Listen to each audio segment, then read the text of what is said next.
Hello you guys, thank you so much for coming on my new channel. My name is Victoria and welcome to the very first episode of Victoria Cooks.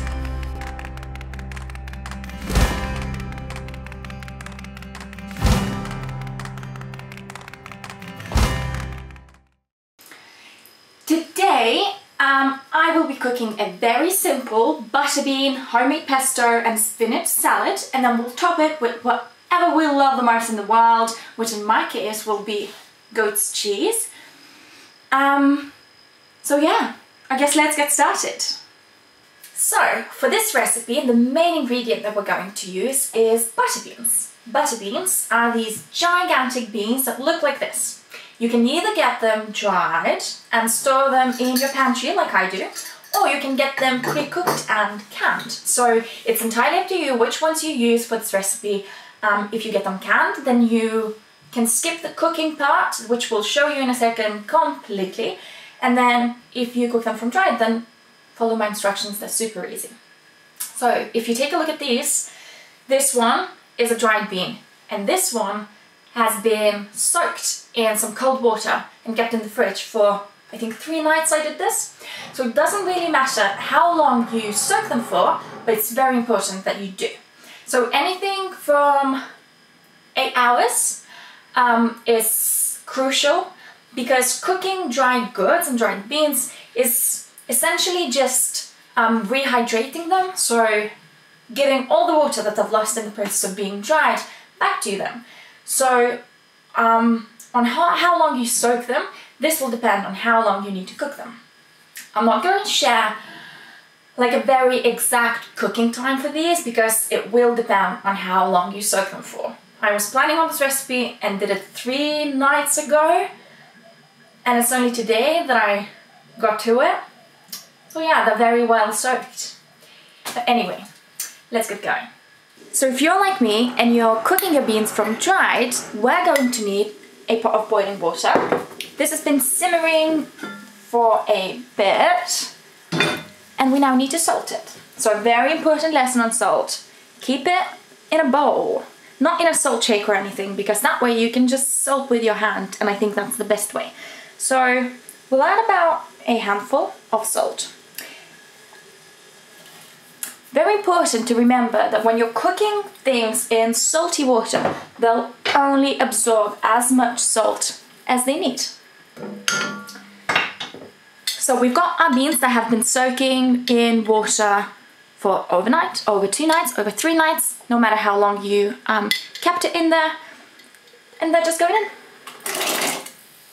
This is probably really straightforward, but the beans will cook depending on how long you've soaked them for.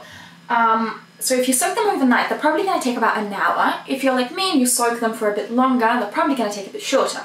So all you need to do is set a timer for maybe half an hour, and then keep checking on them every 10 or 15 minutes. And then once you can squish them between your fingers, or when you put them in your mouth and they're like a really nice consistency to chew on, that's it, you're done. Drain them, and then we can move on to the next part, which is making the salad. So here in front of you, you can see all of the ingredients that will be used for the salad. We've got loads of basil, olive oil, garlic, lemon, pine nuts, pumpkin seeds and pomegranate seeds, and some spinach, salt and pepper. And we've got a blender that we'll use to make our pesto. So to make the pesto, you will need quite a lot of basil. Well, I'm not the one to weigh basil leaves, but that's probably about 15 grams or so. But you know, if you take a look at a bunch of basil and you go, that's a lot of basil, then that's probably the amount you need. So in the blender they go. Now, we will need 50 grams of pine nuts. In the blender they go. We will need 1 clove of garlic. I'm not going to show you how to peel garlic because I think everyone knows that. I'm not going to peel it in front of you because I think you'll believe that I did that. Then we'll need a juice of 1 whole lemon. Cut in half. And this is a great trick that Jamie Oliver, my lifelong mentor, taught me. Palm underneath your lemon when you squeeze it, and that way all the seeds stay in your hand and you don't get it in your food, which is amazing. juice of 1 lemon. We'll do that. I've got some cuts on my hands, so they hurt. I'm not one to cry, but I'll never show you how I cut an onion, because I do cry all the time. It's fine, I'm allowed. Anyway, right. Juice is in. I'll pop the garlic in when you're not looking. Salt. I use Maldon sea salt because I like that it's not fine. I like that it's nice and lovely and it's like these salt crystals, and I always do it with my hand and I just pop loads of it in. And then I always taste my food, and if I feel like it's lacking some salt, I add some more. And then some pepper. Please appreciate my lovely salt and pepper grinder that I got for €1 from IKEA. It's very nice. I thought it was a toy at first, but there it is, it's in my kitchen. I guess it is some sort of toy for me. Now, you're gonna want some good quality olive oil, and we're gonna put a good glug of olive oil in this because you should never be scared of oil. Fats or healthy fats will not make you put on weight. They're gonna make you full. You'll be more satisfied after your meal, and it's just a good thing. It makes things tasty and it makes things nice, and it's just something that we shouldn't be scared of.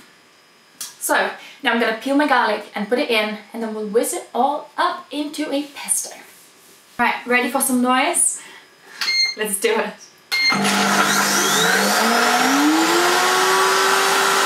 If you see that your blender is struggling a bit, because as you can see in here, everything's a bit dry and it's not getting to this nice pesto consistency, this guy will save you. Just put loads of it in. Nice.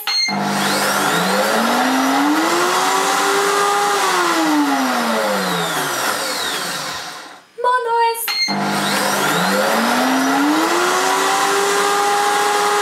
We have got our pesto. It is my desired consistency, which is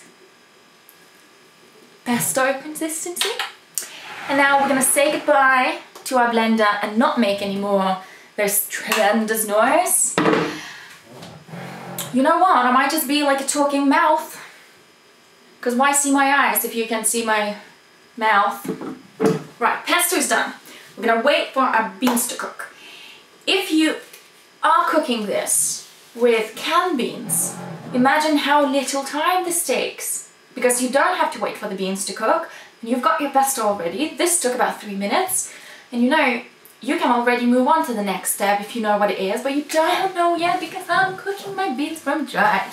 So we'll wait for them to cook, and then we'll move on to the stove. So my beans are now cooked. They're nice and soft, and I've just drained them. And I've got these 2 pans heating up. This pan we will use to toast just a handful of pumpkin seeds. So that's nice and hot. I'm gonna pop them in there and just shake it from time to time. What we want is we want to hear the pumpkin seeds popping open, but we don't want them to burn. We just want them nice and crispy and fragrant. Now that's the pan we're gonna make the whole salad in. So what we're going to need is a good glug of olive oil. There we go. We pop our beans in. We don't worry about the excess water that's on them, it's fine, it's just gonna vapor off.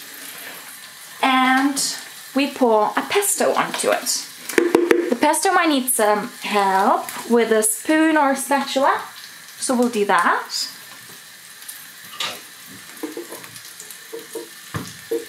Get it all out onto the beans. And what we want essentially is to make this warm and to coat all the beans in our pesto. So if you're cooking your beans and you've just cooked them, they're warm already. So this will take a really short time. If you're cooking from a can of cold beans, then you know what you want is for all of this to become warm and hot, so you can wilt your spinach on it. So the pesto is in. What we do now is we grab a spoon or a spatula or a pair of tongs that I'm using and just mix it.